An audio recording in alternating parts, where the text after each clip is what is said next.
This is Algebra 2, Unit 10, Lesson 4 on Polynomial Identities. Now, we learned that polynomials are expressions consisting of addition, subtraction of variables and coefficients, all raised to non-negative integer powers. As in the last few lessons, there can be a single variable or multiple variables.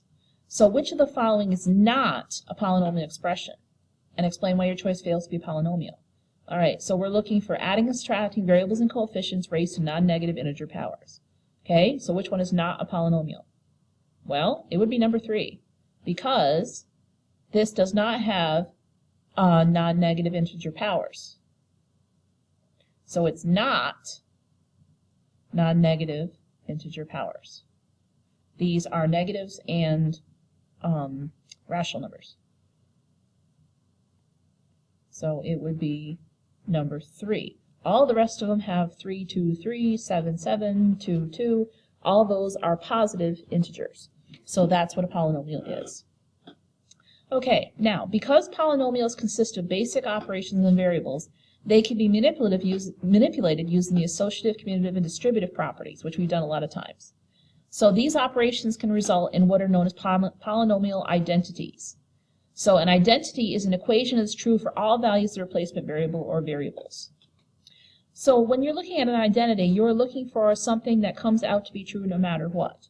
Whatever variable you put in, or number you put in for the variable, will always come out to be a true statement. So let's look at some identities and how to manipulate them. One identity you should be familiar with is x squared minus y squared equals x minus y times x plus y. This is the difference of squares. So this is saying if you take one number and square it and subtract another number and square it, it's the same as saying x minus y and x plus y. So let's look at how that works. X equals 10, all right, and y is equal to 3. So let's test this identity. 10 squared minus 3 squared, plugging in x equals 10, y equals 3, is equal to 10 minus 3 times 10 plus 3. All right, 10 squared is 100, 3 squared is 9, 100 minus 9 is 91. And then 10 minus 3 is 7, 10 plus 3 is 13, 13 times 7 is also 91. So this is going to be true. Okay, now, how do you prove an identity? Well, when you prove an identity, your object is to get one side of the equation to look like the other side of the equation. All right, it says prove this identity by manipulating the right side of the equation. So we're going to look at this side of the equation. Well, if we have x minus y times x plus y, what do? We FOIL it. X squared plus xy minus xy plus, or minus y squared, sorry about that, minus y squared. And when we combine our terms, we end up with x squared minus y squared. Okay, so that's going to match x squared minus y squared. So when you're doing a polynomial identity, you should be able to get one side to look like the other side. Now you can work both sides at the same time, one at a time, or whatever. But your goal is to get the sides to match. All right, now, what do we use identities for? To evaluate the difference 50 squared minus 49 squared. All right, so if that is true, x squared minus y squared, x would be 50, and y would be 49. So following this here, 50 squared minus 49 squared, we could use this identity to do it. It would be 50 minus 49 times 50 plus 49. 50 minus 49 is 1. 50 plus 49 is 99. And 1 times 99 is 99. All right, now how do we know that's right? Let me grab my calculator. 50 squared minus 49 squared, look at that, is 99. So we just used a polynomial identity to show that what the value is. It's a shortcut. All right, so use this to identify this identity that's supposed to be, to simplify and then evaluate the product, 51 times 49. All right, well, how could we write 51 as a sum? It'd be 50 plus 1. All right, how could we write 49? It'd be 50 minus 1. Well, isn't this the difference of squares? Isn't it this and this? Okay, so that means this is going to equal 50 squared minus 1 squared, which is 50 squared is 2,500 minus 1 is 2,499. All right, so let's see if we're right. 51 times 49. Look at that, 24.99. We did it. Okay, so polynomial identities, what we have to be able to do is be able to prove them by getting one side of the equation equal to the other, and we can use it to apply in different ways. All right, so let's prove the identity. A plus b squared is equal to a squared plus 2ab plus b squared. And then we're going to use it to evaluate 35 squared. Okay, so a plus b squared. We know a plus b squared actually means a plus b times a plus b. Okay, and I want it to equal a squared plus 2ab plus b squared. So I'm going to work this side of the equation to get it to look like this side of the equation. All right, so here's what I'm going to do. I'm going to FOIL this out. A squared plus ab plus ab plus b squared. Combine your middle terms, and we end up with a squared plus 2ab plus b squared. So does it look like that? Yes, it does. So that is the identity. Okay, so let's use the identity to evaluate 35 squared. How can we write 35 as an a plus b? All right, well, a plus b for 35, easy one would be 30 plus 5 squared. So now it looks like this. So a would be 30, and b would be 5.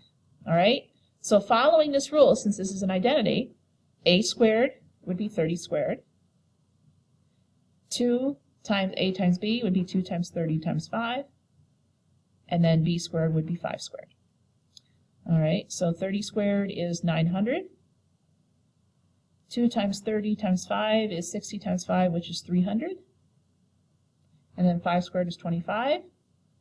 900 plus 300 plus 25 is 1225. Let's see if we're right. 35 squared. 35 squared, 1225. Look at that. Okay, some identities can have geometric connections as well as algebraic. The Pythagorean Theorem gives us ample identities. Okay, so let's look at this right triangle. The sides are 2x, x squared minus 1, and x squared plus 1. Show that these will be the side lengths of a right triangle as long as x is greater than 1. So basically, we're looking at the Pythagorean Theorem. Leg squared plus leg squared is equal to hypotenuse squared. So the hypotenuse, whoops, that's a 2. Hypotenuse squared, this would be the hypotenuse. These would be the leg, this would be the other leg. All right, so we want to get the sides to match.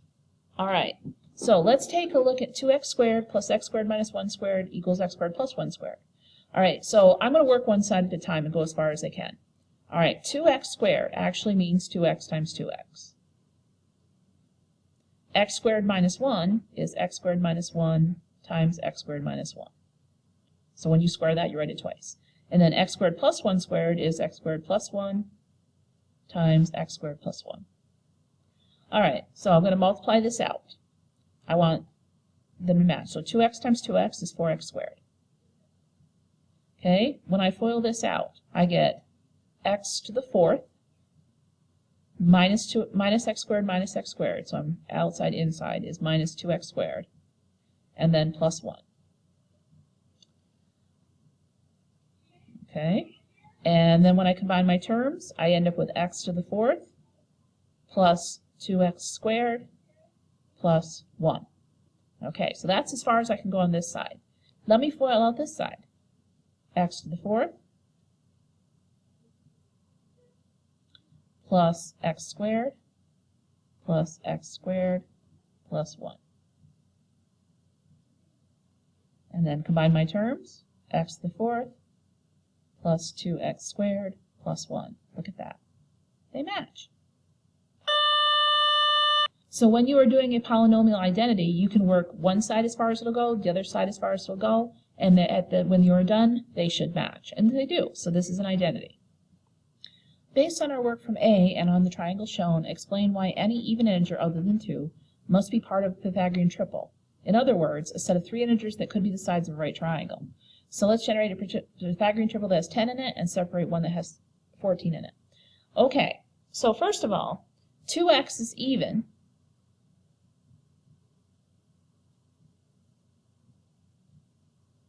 Is an even integer because if x is an integer, So because you take any number and multiply it by 2, it's going to be an even integer. Because like 5 times 2 is 10. That's going to be an even integer. All right, so any number that we have x is an integer, 2x will be an even integer. Okay, now that means that you can generate a Pythagorean triple that has 10 in it and separate one has 14 in it. Okay, so if I have 2x as an even integer, let's say that 2x is equal to 10. Okay, that means that x would have to equal 5. So if x is equal to 5, we can use the other two sides. That means that x squared minus 1 would equal to 5 squared minus 1, which is 25 minus 1, which is 24.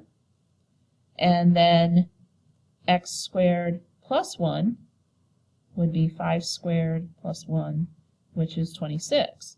So that means the three sides of the triangle would be 10, 24, and 26. Okay, now we can do the same thing with 14. Suppose 2x is equal to 14. That means that x could equal 7. So that means one side x squared minus 1 would be 7 squared minus 1. 49 minus 1 is 48. And then x squared plus 1 would be 7 squared plus 1, which is 50. So another triangle could be 14, 48, and 50.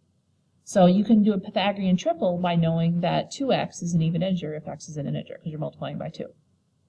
Okay, let's consider the polynomial identity. A plus b cubed equals a cubed plus 3a squared b plus 3ab squared plus b cubed. Prove this identity by expanding the left-hand side of the equation. So we're going to take this side of the equation, and it's going to eventually look like this. So we're trying to get a plus b cubed to look like a cubed plus 3a squared b plus 3ab squared plus b cubed. Okay? Now, it says this side is a plus b cubed. What does a plus b cubed actually mean? It means a plus b times a plus b times a plus b. All right, so we're going to have to FOIL. All right, I'm going to FOIL these two together first. I'm going to leave the other a plus b out of there for right now, and I'll deal with that later. Okay, when I FOIL this, I get a squared first. Outside would be ab, inside would be ab. So that's going to be 2ab. And then last is going to be b squared. Okay, now I want to multiply this by this. I'm going to list them over here. A times a squared is a cubed. A times 2ab is 2a squared b. A times b squared is ab squared. So that's a times all of those.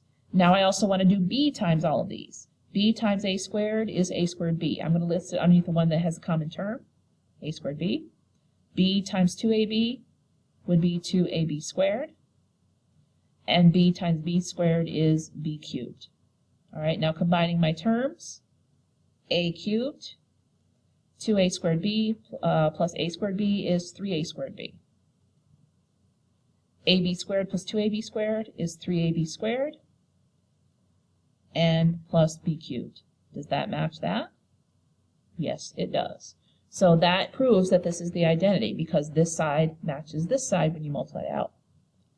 Okay, now we're going to use the calculator to find the value of 11 cubed, and then use the identity to show the same result. Carefully consider your choice of a and b. All right, so we want to figure out values of a and b that add up to 11. Okay, so I want something that adds up to 11. Would be an easy one. I'd use 10 and 1. That's an easy one. 10 plus 1 cubed. So that means a is 10, and then b is 1. Okay? So following this method, this should equal, following this right here, 10 cubed plus 3 times 10 squared times 1 plus 3 times 1, or times 10 times 1 squared plus 1 cubed. Let's see, 10 cubed is 1,000. 10 squared is 100 times 3 times 1 is 300. 1 squared is 1 times 3 is times 10 is 30. And then 1 cubed is 1. My number is 1,331. I wonder if we're right. All right, so I want to put in 11 cubed. And we're right.